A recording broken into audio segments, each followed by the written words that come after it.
Now, when you get a sequence of warm and sunny autumn days and cool but not freezing nights, that's ideal for the chemical anthocyanin. So whenever I try to text iPhone users, the conversation becomes green. Well, to get a better look, we're gonna have to turn the clock back a little bit to around 11 p.m. These unsolicited political texts can be hard to escape. I'm trying my best to keep these guys dry because apparently when corn sweats, it makes us sweat. It's a game we play 2 times a year. Right now, we just lost an hour of sleep but gained an hour of daylight, unlike this guy over here back in the fall, when we gained an hour of sleep but lost an hour of daylight.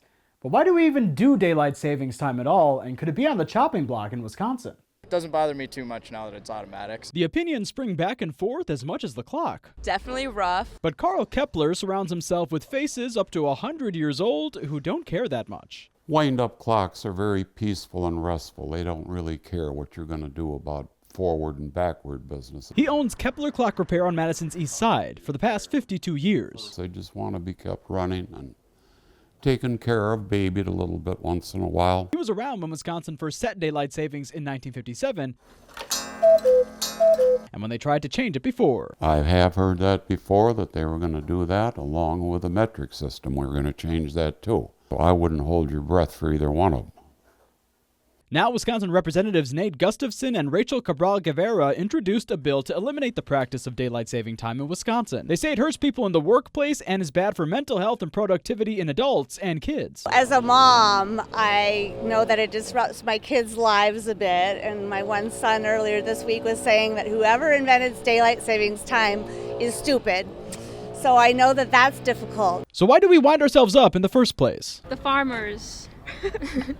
Isn't that why? Isn't it for the farmers? No, not about agriculture. Daylight saving time was started to conserve energy during wartime. Now Pam Yonke says farm animals have their own biological clock, so it's more about people. No changes are what we always look forward to in agriculture.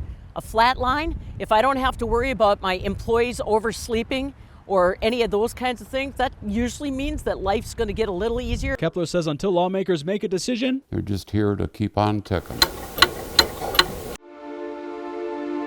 It's amazing to me that we've hit the 5-year mark. When I met up with Abby Barr, she was about to film a video at her gym, Burn Boot Camp, for an event happening on July 10th. My life went in a whole new trajectory 5 years ago.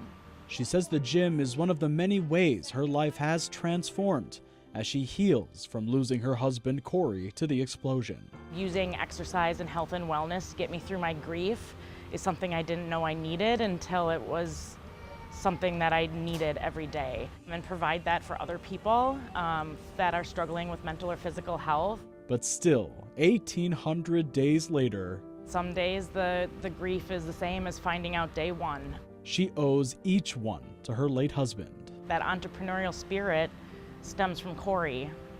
Those girls stem from Corey. Who I am stems from my relationship with Corey and his passing. Their twin daughters, now 8 years old. Abby says she tries to give them age-appropriate explanations about what happened, but leading up to the anniversary, new, tough questions always come up. One of my daughters was like, well, you know, is that his birthday or the day he died? I said, well, that's the day he died. And she's like, that was just right after our 3rd birthday. And I said, yeah, that was right after your 3rd birthday. And she's like, that's really sad. And I'm like, I know. So they hang on tight to all the good memories of Corey. Good morning, everybody. He was goofy, and that's one of the things that comes through the girls. The girls are very outgoing. They're not shy. Hope you're having a good day so far. That truck behind you, it's the old 1927, the first pumper that we ever had. That was his pride and joy.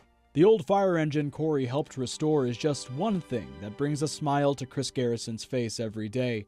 But every July 10th, the pain still flares back up for the entire fire department. A lot of my people will pack up and leave on that day because they don't want anything to do with that day. Once you lose a firefighter, I think that'll never leave a fire department. I think that will always be there.